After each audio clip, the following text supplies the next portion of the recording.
Hello crazy food lovers, ఈరోజు మనం aloo chicken కర్రీని ఎలా చేయాలో చూద్దాం. ఎందుకంటే ఈ ఆలూ చికెన్ కర్రీ చాలా టేస్టీగా యమ్మీగా ఉంటుంది. చూస్తుంటే ఆ వాసనకే నా కడుపు నిండిపోయింది. ఇంకెందుకు ఆలస్యం, ఈ యమ్మీ ఆలూ చికెన్ కర్రీని ఎలా తయారు చేయాలో చూద్దాం పదండి. వెల్కమ్ టు మన ఇంటి కిచెన్ ఛానల్. మరిన్ని వీడియోస్ కోసం మన ఛానల్ని సబ్స్క్రైబ్ చేయండి. ఫ్రెండ్స్, ఇప్పుడు మీరు చూస్తున్నారు Bengali style aloo chicken curry కోసం కావాల్సిన ఇంగ్రీడియంట్స్.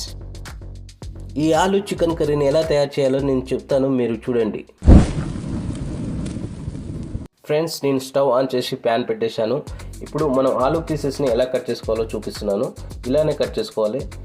మనము ఆలూ పీసెస్ని ముందుగానే మనం ఫ్రై చేసి ఒక ప్లేట్లో తీసి పెట్టుకోవాలి. ఎందుకంటే ఆ వేడిగా ఉన్న పీసెస్ మొత్తము చల్లగా అవుతాయి అన్నమాట. చల్లగా అయ్యి గట్టిగా మారుతుంది ముక్క. అందుకని చెప్పేసి నేను ఫస్టే ఆలూ పీసెస్ని నేను ఫ్రై చేసి పక్కకు పెడుతున్నాను. ఫ్రెండ్స్, తగినంత ఆయిల్ పోసుకొని నేను ఇప్పుడు ఆలూ పీసెస్ని రెడ్ కలర్ వచ్చేదాకా ఫ్రై చేస్తున్నాను. ఫ్రై చేసిన తర్వాత ఇప్పుడు ఇవి రెడ్ కలర్ వచ్చాక నేను ఒక ప్లేట్లోకి తీసుకుంటున్నాను. ఫ్రెండ్స్, తీసుకొని పక్కకు పెట్టుకుంటాను. ఎందుకంటే ఇవి చల్లారి గట్టిగా మారాలి కాబట్టి.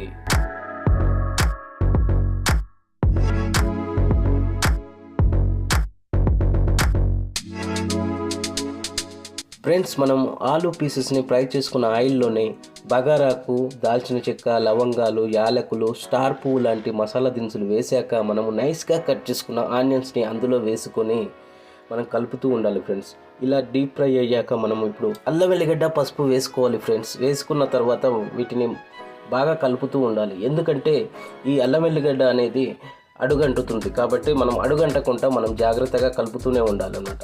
ఇది నాన్ స్టిక్ ప్యాన్ కాబట్టి దీనికి అడుగు పట్టే ఛాన్స్ అయితే ఏమీ లేదు. మనం కలుపుతుంటే ఏమవుతుందంటే ఈ ఆనియన్స్కి బాగా ఈ మసాలా అల్లం వెల్లిగడ్డ అనేది మంచిగా పడుతుంది అనమాట. అందుకని చెప్పేసి నేను కలుపుతూనే ఉన్నాను. తర్వాత మనం టమాటా పీసెస్ వేసుకోవాలి. ఫ్రెండ్స్, మనం ముందుగానే కట్ చేసుకున్న టమాటా పీసెస్ వేసుకొని కలుపుతూనే ఉండాలన్నమాట. ఎందుకంటే ఇది గ్రేవీ కోసం మనం ఈ టమాటా పీసెస్ని వేయడం జరిగింది కాబట్టి.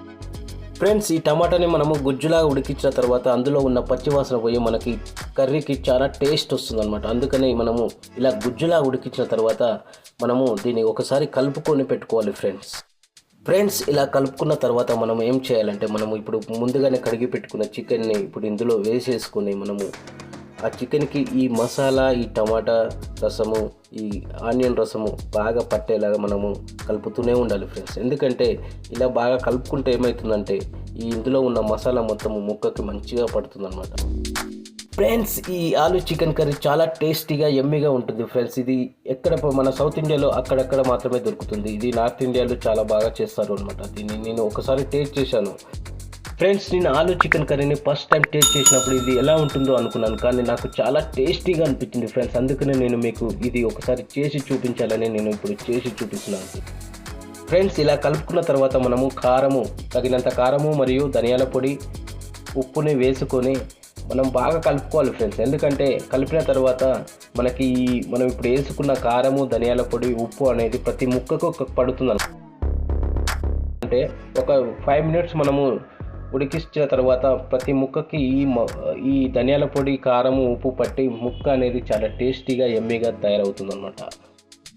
ఫ్రెండ్స్, ఇక్కడ మనం చూస్తున్న కర్రీ లీవ్స్, మిర్చిని అందులో వేసుకుందాం. ఫ్రెండ్స్, ఇందులో వేసుకున్న తర్వాత మనము బాగా కలుపుకోవాలి. ఫ్రెండ్స్, కలుపుకొని ఒక 2 మినిట్స్ మన మూత పెట్టేసి ఉడికిద్దాం. ఫ్రెండ్స్, ప్రతి కర్రీలో కర్రీ లీవ్స్ మరియు పచ్చిమిర్చి అనేది ప్రధాన కారకం. ఫ్రెండ్స్, ఎందుకంటే ఒక కర్రీ టేస్ట్ రావాలంటే ఈ కర్రీ లీవ్స్ మరియు పచ్చిమిర్చి కంపల్సరీ యాడ్ చేయాల్సింది, అది వెజ్ అయినా నాన్ వెజ్ అయినా. ఫ్రెండ్స్, ఈ కర్రీ లీవ్స్ వాడటం వల్ల మనకి కంటికి కూడా చాలా మంచిదని మన పూర్వీకులు, మన తాతలు, బామ్మలు చెప్తూ ఉంటారన్నమాట. అందుకని చెప్పేసి నేను ఈ కర్రీ లీవ్స్, ఈ పచ్చిమిర్చి ప్రతి కర్రీలో యాడ్ చేస్తూ ఉంటాను. ఫ్రెండ్స్, ఇలా నేను 2 మినిట్స్ ఉడికించిన తర్వాత నేను వాటర్ యాడ్ చేసుకుంటున్నాను. ఫ్రెండ్స్, ఇది గ్రేవీ కోసం. ఫ్రెండ్స్, నేను గ్రేవీ తక్కువ రావడం కోసం నేను కొంచెం వాటర్ మాత్రమే యాడ్ చేశాను. మీరు గ్రేవీ కొంచెం ఎక్కువ రావాలనుకుంటే మీకు వాటర్ కొంచెం ఎక్కువ యాడ్ చేయండి. ఫ్రెండ్స్, ఎందుకంటే నేను కొన్ని వాటర్ యాడ్ చేశాను అనమాట. ఇది గ్రేవీ కొంచెం తక్కువ వస్తుంది. ఫ్రెండ్స్, ఇప్పుడు మనము ముందుగానే ఫ్రై చేసి పెట్టుకున్న మనం ఆలూ పీసెస్ని ఇప్పుడు యాడ్ చేసుకునే టైం వచ్చేసింది. ఫ్రెండ్స్, ఇప్పుడు యాడ్ చేసేసాము.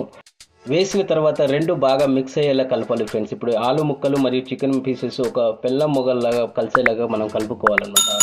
కలుపుకున్న తర్వాత కొంచెం కస్తూరి మేతి వేయాలి. ఫ్రెండ్స్, ఇది టేస్ట్లో చాలా ఉపయోగపడుతుంది అనమాట. కస్తూరి మేతి వేసిన తర్వాత మనకి కర్రీ అనేది చాలా యమ్మీగా, డెలీషియస్గా తయారవుతుంది అనమాట. ఫ్రెండ్స్, కస్తూరి మేతి వేసి బాగా కలుపుకున్న తర్వాత మనం ఒక 5 మినిట్స్ సిమ్లో పెట్టి ఉడికించాలి ఫ్రెండ్స్. ఎందుకంటే అందులో ఉన్న కస్తూరి మేతి ఇదంతా బాగా ముక్కలకి పట్టేలాగా మనం ఉడికించాలన్నమాట. ఉడికించిన తర్వాత ఇప్పుడు మనం ఏదైతే ముందుగా రెడీ చేసుకున్న గరం మసాలా అయితే ఉందో అది వేసుకొని కలిపేసుకుందాం ఫ్రెండ్స్. ఇప్పుడు కలిపేసుకున్న తర్వాత మనకి ఒక 3 మినిట్స్ మనం సిమ్లో పెట్టి ఉడికించాలి. ఉడికించిన తర్వాత ఇప్పుడు మనము ముందుగానే రెడీ చేసి పెట్టుకున్న కొత్తిమీరని యాడ్ చేసుకోవాలి ఫ్రెండ్స్. ఇంకేముంది, మన కర్రీ రెడీ అయిపోయినట్టే ఫ్రెండ్స్. ఇక ఫ్రెండ్స్ నిజం చెప్తున్నా, నేను ఈ కర్రీ చేసి తిన్న తర్వాతనే ఈ వాయిస్ వచ్చేస్తున్నాను కాబట్టి చెప్తున్నాను ఫ్రెండ్స్. ఈ కర్రీ మాత్రం చాలా యమ్మీగా టేస్టీగా ఉంది ఫ్రెండ్స్. ఇది చపాతీలోకి బాగా ఉపయోగపడుతుంది ఫ్రెండ్స్. చపాతీలో కానీ మనకి వైట్ రైస్లో కానీ చాలా ఉపయోగపడుతుంది ఫ్రెండ్స్. ఇది చాలా టేస్టీగా యమ్మీగా చాలా స్పైసీగా కూడా ఉంది ఫ్రెండ్స్.